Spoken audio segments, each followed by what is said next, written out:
The United States military began major combat operations in Iran. Breaking news. At around 3 a.m., the United States and Israel launched major airstrikes on Tehran, the capital of Iran, targeting missile factories, nuclear sites, and IRGC military bases. Some reports say the strikes were also meant to target Iran's Supreme Leader Ali Khamenei, but there is still no confirmation about his condition.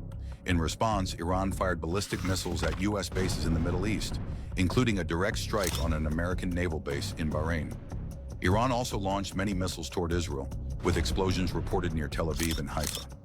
Missiles were also seen heading toward areas near Qatar, Bahrain, and the UAE, while warning sirens sounded in parts of Saudi Arabia. U.S. and allied air defenses tried to stop the attack and reportedly intercepted many of the missiles, but several still reached their targets. U.S. officials say more strikes on Iran could happen in the coming days, while Iran says it will continue attacking Israel, raising fears that this conflict could turn into a larger war. Follow for more updates on this developing situation. Big risks and big rewards. President Trump's decision to strike Iran carries with it the possibility of finally ending Iran's nuclear ambitions. It could even result in the overthrow of a regime that has become the leading state sponsor of terrorism in the world. But there are huge risks as well, and some key questions. Are the American people on board? The answer is no, at least not yet.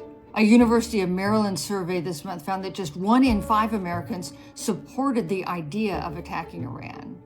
What will Iran do? The government has launched retaliatory strikes on Israel and on U.S. bases. And what about the Iranian people? President Trump called on them to rise up and overthrow their government. We have seen massive street protests in Iran in recent months, but also a brutal government crackdown on them. Finally, what are the lessons of history? A string of U.S. presidents have been bedeviled by Iran. For Jimmy Carter, the failure to resolve the Iranian hostage crisis contributed to his defeat for re-election. For President Ronald Reagan, the Iran-Contra affair was the biggest scandal of his presidency. And what about for Donald Trump? The big question is, will his approach work better than theirs did? The United States military began major combat operations in Iran. Our objective is to defend the American people by eliminating imminent threats from the Iranian regime. Iran refused, just as it has for decades and decades.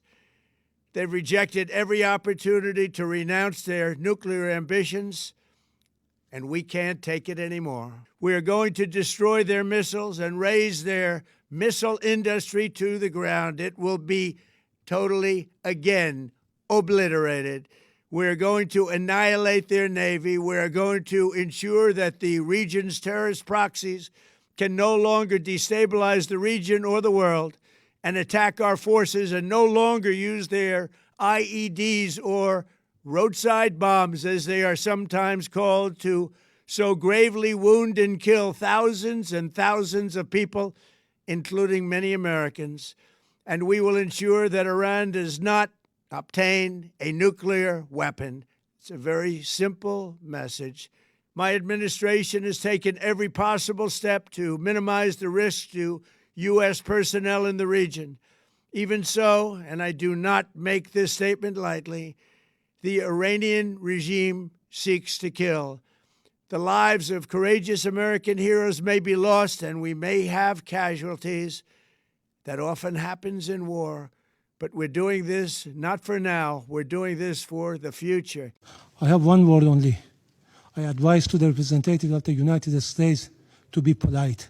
It will be better for yourself and the country you represent. Thank you. Frankly, I'm not going to dignify this with another response, especially as this representative sits here in this body representing a regime that has killed tens of thousands of its own people and imprisoned many more simply for wanting freedom from your tyranny. What you're seeing behind me is the destructive power of an Iranian ballistic missile, the rubble of a synagogue that used to be in this area. At least 9 people were killed as a result of this attack. Many of them, it appears, were in a bomb shelter beneath that synagogue. But because it took a direct hit, it appears that that bomb shelter caved in, resulting in this absolutely tragic incident. You can also see the damage that has been wrought to several of these residential homes that were around this small synagogue here in the city of Bet Shemesh on the outskirts of Jerusalem.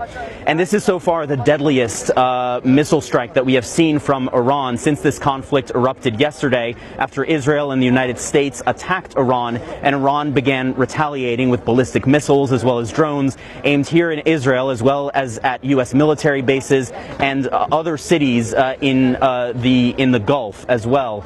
And so we are continuing to see Iran firing missiles. Many of them are being intercepted, but you can see what happens when even just one of them makes it through. We just got a breaking news update from CENTCOM that as of 9:30 this morning, 3 U.S. service members have been killed in action and 5 seriously wounded as part of Operation Epic Fury. Several others sustained minor shrapnel injuries and concussions. They are in the process of being returned to duty.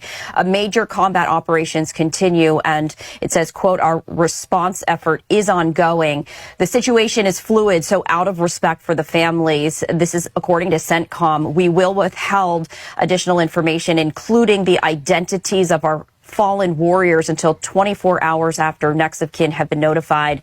But I did want to share that breaking news, and I also wanted to share this, bringing this in full, Michael, as we have just learned that 3 U.S. service members have been killed in action, 5 others seriously wounded as part of Operation Epic Fury. While we are on it, while the war is going on, they confirmed that Iran religious leader Ayatollah Ali Khamenei, forgive me if I did not pronounce it well, has passed away. And due to this strategy, Iran has raised revenge flag, and also mourners have flooded the streets of Iran, mourning their religious leader.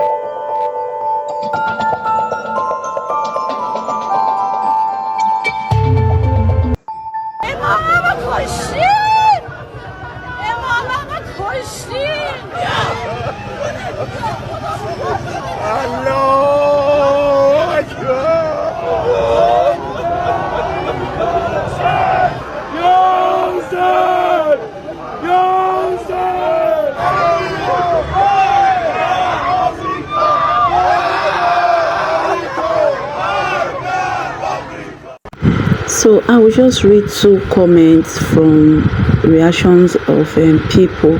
So this first person says, starting a war to distract from the Epstein file is just crazy. This other person said, why is the US causing such trauma to the world? Man, this thing is really traumatizing, is really shocking, especially for a lot of us back home that have people in diaspora. Is really shocking. It's traumatizing. While we are here talking about VDM, the world is out there fighting. I beg, who hold the key to the gate of Nigeria? May they lock them all. This place, that we are even barely protected. Talk more of a war as strong as it. That means if this war breaks out to the point of reaching this side of the world, I wonder what will become of us. But I pray it just end there again and they sort out their misunderstanding. So if you like Gist Like This, do a subscribe, comment, share, and give us a thumbs up. Please drop your comments. Thank you.